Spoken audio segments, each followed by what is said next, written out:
जय माता दी सबको। माता रानी सब पे अपनी कृपा दृष्टि बनाए रखे। वैष्णो दरबार में आप सबका स्वागत है।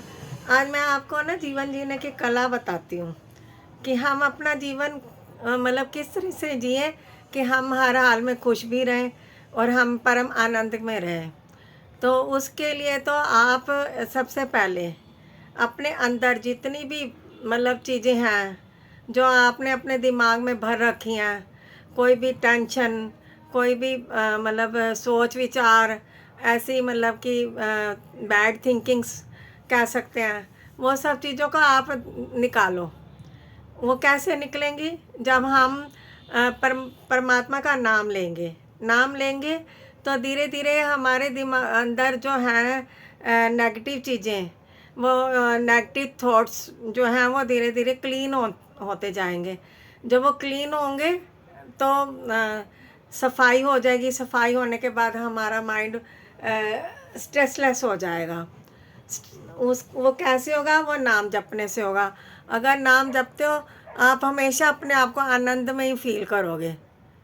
आपको सबसे बड़ी बात है कि नाम जपो। नाम जपने से आपके अंदर जो मन में परिवर्तन आएगा, उससे ही आपकी जीवन जो है सार्थक होना शुरू हो जाएगा। आपका मन बदला।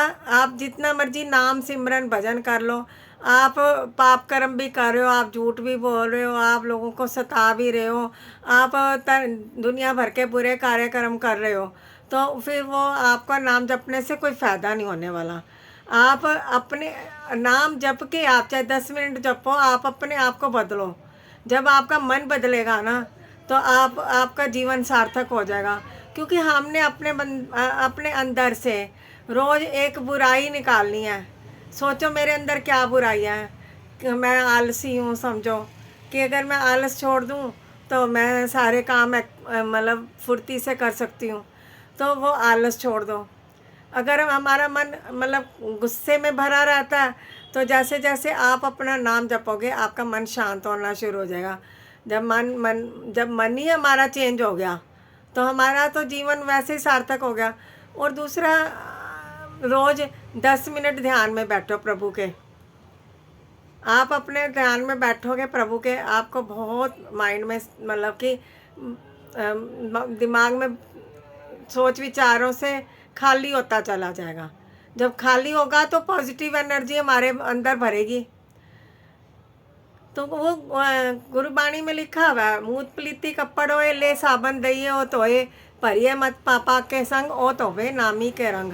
इसका मतलब यह है कि हमने इतने बुरे कर्म कर रखे हैं, हमारी आत्मा के ऊपर इतनी मैल जमी हुई है। वो मैल कैसे धुलेगी? जब हम नाम जपेंगे। नाम जपेंगे, नाम रूपी साबुन से वो धुलेगी।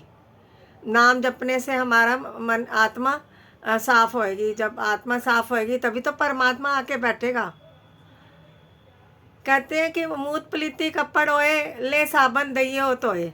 जब हमारे कपड़े गंदे हो जाते हैं, उनमें मैल जम जाती है, हम साबुन लेते हैं, उसको धो देते हैं, तो हमारी आत्मा पे हमारे कर्मों की मैल जमी पड़ी है। वो कैसे छूटेगी? जब हम नाम जपेंगे। नाम जपेंगे तो हमारी आत्मा साफ होएगी। जब आत्मा साफ होएगी तो उस आत्मा के साथ में परमात्मा का वास होगा। तो इसलिए अपने मन को साफ रखें, अपने कर्म अच्छे रखें, दीन दुखियों की सेवा करें, किसी का मन ना दुखाएं। अगर आपने आपको किसी ने कटु वचन कह दिया, उसको क्षमा कर दें। आप भूल जाएं कि इसने मेरे साथ ये बुरा किया था। तो वो जब आप परमात्मा से अपने अगले पिछले जन्मों की कर्मों की माफ़ी मांगे रोज़ डेली, तो आपका जीवन सार्थक होना शुरू। क्यों माफ़ी मांगोगे? अब हमने नहीं पता पिछले जन्मों में भी हमने किस आत्मा को क्या दुखी कर रखा है जो इस जन्म में हम दुख भोग रहे हैं। तो जब हम उनसे पूरी यूनिवर्स से माफ़ी मांगे कि हे परमात्मा, हमें हे दिव्य शक्तियों ब्रह्मांड की जितनी भी शक्तियाँ उनसे माफ़ी मांगे। रोज़ दिन में हो सके तो माफ़ी मांगते रहे। माफ़ी माफ़ी माफ़ी। आज आप माफ़ी मांग रहे हो, परमात्मा उससे आपको क्या होगा? आपके जीवन में धीरे धीरे परिवर्तन आना शुरू हो जाएगा। आपका जीवन आनंदित हो जाएगा। आप खुश रहना शुरू कर देंगे। आप अगर लोगों को खुशी देंगे तभी तो आपको खुशी मिलेगी। जो आप जो दोगे वही मिलेगा, वापस रिटर्न आता है। वो चीज़ें सब आती हैं वापस, हमें हमारे कर्म जो है वापस लौट कर आते हैं। जो हम करते हैं वही हमें मिलता है। अगर हम किसी को सताएंगे तो कोई आके हमें भी सताएगा, किसी को हम दुख देंगे कोई आके हमें भी दुख देगा। तो हम वो काम करें ही क्यों? हम वो काम करें क्यों? वो थोड़ी क्षण भर का सुख होता है। हम कहते हैं कि चलो जो होगा देखी जाएगी, कर्म कर ही लेते हैं। परंतु जब उसका रिजल्ट आता है ना, परमात्मा देता है, फिर हम परमात्मा को गालियाँ देते हैं, ए परमात्मा ये तूने क्या कर दिया। हमने तब जब हमने किया कर्म तब तो नहीं हमने देखा कि हमने क्या कर दिया। जब हमें फल मिलने की बारी आई तो हम रो रहे हैं, परमात्मा मैंने कौन सा कर्म ऐसा कर दिया जो मुझे इतना दुख भोगना पड़ रहा। हमने कुछ किया जब भी तो भोग रहे हैं। हमारी 2 आंखें हैं, परमात्मा की सहस्त्र आंखें हैं, वो उतनी आंखों से वो देख रहा है सबको, सबके कर्मों को देख रहा है। जय माता दी।